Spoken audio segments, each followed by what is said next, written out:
So recently, there's been a new thing called layer diffusion, which can directly generate images with transparent backgrounds.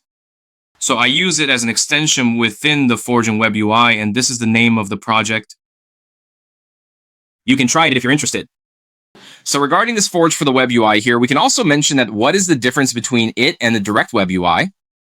It has seen significant improvements in speed. Generating content with a 1.5 model only requires 2 GB of GPU memory, and generating content with the larger model needs just 4 GB. Additionally, it includes ControlNet and other built-in plugins. They each have their own unique strengths. Let's talk about them when we have time. But today we'll mainly focus on layer diffusion.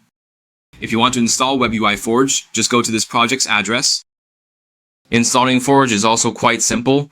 Click on this one-click installer here, then update and run it to complete the installation.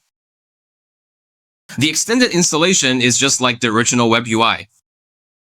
Now in the config UI, you can also implement layer diffusion. Just unlock it through this project and install a normal node. So I generated another one here. As you can see, this image isn't perfect. Obviously, the area where my mouse is pointing hasn't become transparent.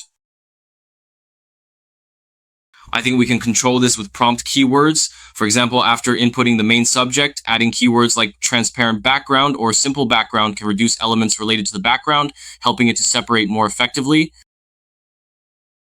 Navigate to Running Harbor's AI or click the link in the introduction to register and get 120 gigabytes. Log in daily to receive an additional 100 points.